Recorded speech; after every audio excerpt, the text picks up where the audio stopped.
અંકલેશ્વર જીઆઈડીસીમાં ફરી એકવાર ઔદ્યોગિક દુર્ઘટના બની છે।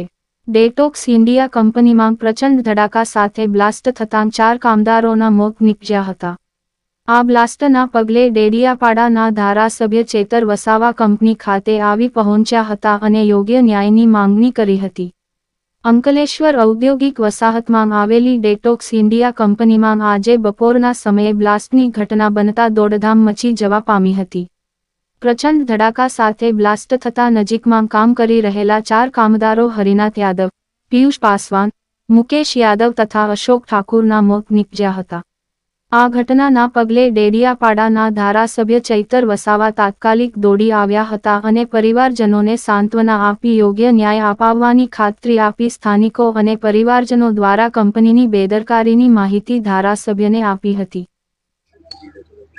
આજરોજ 1 વાગ્યાના રાઉન્ડ અંકલેશ્વરમાં સ્થિત ડેટોક્સ ઇન્ડિયા કંપનીમાં બોઇલર ઉપર સેફટીનું કામ કરતા બ્લાસ્ટ થયેલો, જે અંતર્ગત ટોટલ 4 લોકોની કરુણ મૃત્યુ થયું છે, જેની પીએમ તથા ફોરેન્સિકની કાર્યવાહી હાલ ચાલુ છે।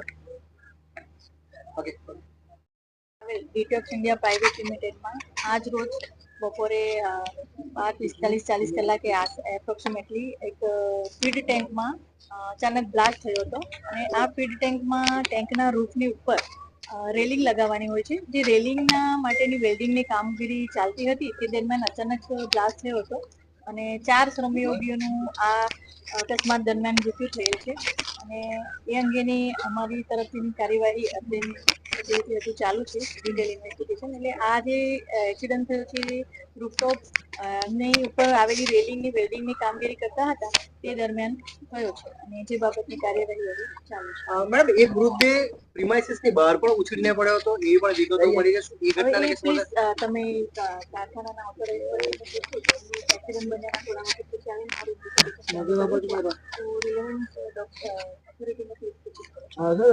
કંપની દ્વારા તંત્રને કેટલા વાગે જાણ કરી?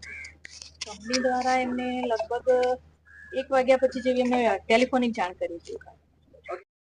એવું હતું કે આજે સવારના આ કંપની કે જેનું નામ ડેટોક્સ ઇન્ડિયા પ્રાઇવેટ લિમિટેડ છે, એમાં અમારે ત્યાં પંચમૂર્તિ ફેબ્રિકેટર કરીને કોન્ટ્રાક્ટર છે, એમને અમારા એક 75 KLની ફીડ ટેન્ક છે, એ ફીડ ટેન્કની ઉપર હેન્ડ રેલિંગ લગાવવાનું કામની પરમિટ આપેલી હતી, એના માટે કામ ચાલુ હતું અને કરીબન 12 વાગે અને 40 મિનિટે એક અવાજ આવ્યો।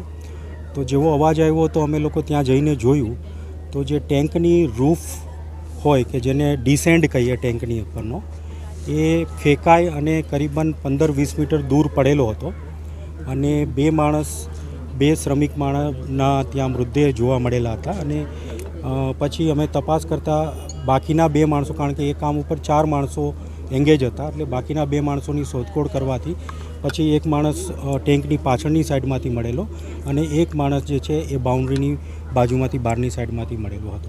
અન્ય કામદારને કોઈ કેજ્યુઅલિટી નહીં, એ સિવાય કોઈ કામદારને કોઈ કેજ્યુઅલિટી તંત્રને કેમ લેટ જાણ કરાય? નહીં, તંત્રને કોઈ લેટ જાણ નથી કરેલી। જેવો 12:40નો ઇન્સિડન્ટ થયો એટલે અહીંયા સીધા અમે સ્પોટ ઉપર પહોંચ્યા। સ્પોટ ઉપર પહોંચી અને તરત વાડા સાહેબને પીઆઈને અમે ફોન કર્યો, રાખોલિયા સાહેબને ફોન કર્યો, ફેક્ટરી ઇન્સ્પેક્ટરમાં મેડમને ફોન કર્યો, સાહેબ નહોતા એટલે મેડમ જોડે વાત થઈ, લેબર ઇન્સ્પેક્ટરને ફોન કર્યો અને ઓથોરિટીને જેને બી બધાને જાણ કરવાની હતી બધાને અમે લગભગ 12:40નો ઇન્સિડન્ટ હતો, અરાઉન્ડ 1 વાગ્યા આજુ બધાને ઇન્ફોર્મ કરી દીધું હતું। સાહેબ, આટલી મોટી ઘટના કેવી રીતે બની ગઈ? જ્યારે કંપની આટલી બધા સેફટીના અને એના પગલાં લેતી હોય છે ત્યારે એક કંપનીનો કામદાર ઉછળીને પ્રીમાઇસીસની બહાર પડો, શું કહેશો, કેટલી મોટી ઘટના આપણી દ્રષ્ટિએ છે? સાહેબ, ફર્સ્ટ ઇન્ફોર્મેશન રિપોર્ટ પ્રમાણે કે એક જે ટેન્કનું રૂફ જે ઉડી અને બહાર ગઈ છે, દેટ ઇઝ પહેલું ઇન્વેસ્ટિગેશન, મતલબ એના માટે કરવું પડશે, તો એ ડિટેલ અમારે ઇન્વેસ્ટિગેશન કર્યા પછી ખબર પડશે કે એ કેમ થયું છે। એટલે અત્યારે મારા માટે એનું વધારે કેવું બહુ મતલબ પેલું નહીં થાય, કારણ કે એનું ઇન્વેસ્ટિગેશન પછી વર્તનની માંગણીને લઈને ધરણા પર બેસી ગયા છે, કંપની શું કરશે એમના માટે? તો એઝ એ કંપની અને કંપની મેનેજમેન્ટ તરફથી કામદારોના પરિવારને જે સહાયની જરૂર છે એ મેક્સિમમ સહાય અમે કરવા માટે કંપની મેનેજમેન્ટ તૈયાર છે। Thank you. જીઆઈડીસીમાં ડેટોક્સ ઇન્ડિયા પ્રાઇવેટ લિમિટેડ કંપનીના એમી પ્લાન્ટ, જે બોઇલર પ્લાન્ટ હતો, એમાં બ્લાસ્ટ થયો છે અને આ તીવ્ર બ્લાસ્ટમાં 4 જેટલા કામદારોના જે અહીંયા નોકરી કરતા હતા એમના મૃત્યુ થયા છે, ત્યારે આજે આ બ્લાસ્ટ 12:40 થયો છે, છતાં મેનેજમેન્ટ દ્વારા એમના પરિવારને હમણાં અમે આવ્યા પછી જાણ કરવામાં આવી છે અને 4 લોકો આઈડેન્ટિફાય થયા છે, ત્યારે એમની આગળની ઘટતી કાર્યવાહી કરવા માટે હમણાં તજવીજ હાથ ધરવામાં આવી છે. ત્યારે સવાલ એ ઉપસ્થિત થાય છે કે આટલી મોટી કંપનીમાં આ 4 કામદારોની સેફટીની અવગણના કરીને આવી કામગીરી શું કામ એમણે સોંપી, જેનાથી આ બ્લાસ્ટ થયો અને એમના મૃત્યુ થયા.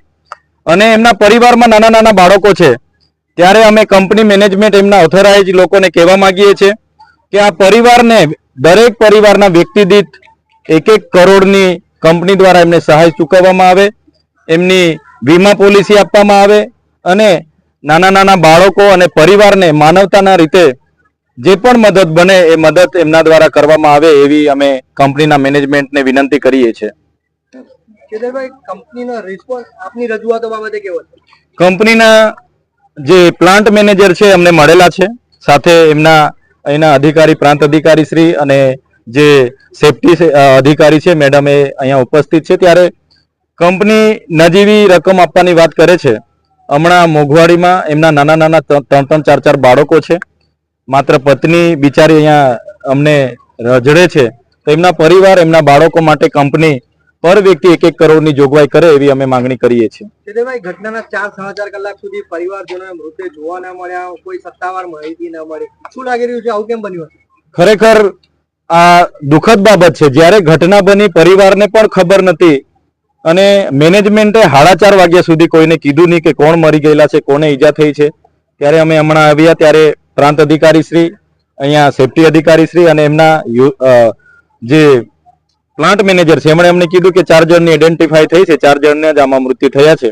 ત્યારે હમણાં જ અમે પરિવારને કીધું છે કે તમારા આ નામ, જે પહેલું નામ છે પોલેશ રામ છે, બીજા મુકેશસિંહ છે, ત્રીજા હરિનાથ યાદવ છે, ચોથા અશોક રામસિંહ છે, એ હમણાં જ અમે નામ પરિવારને કીધું છે. ત્યારે આ મેનેજમેન્ટની ખરેખર ભૂલ છે.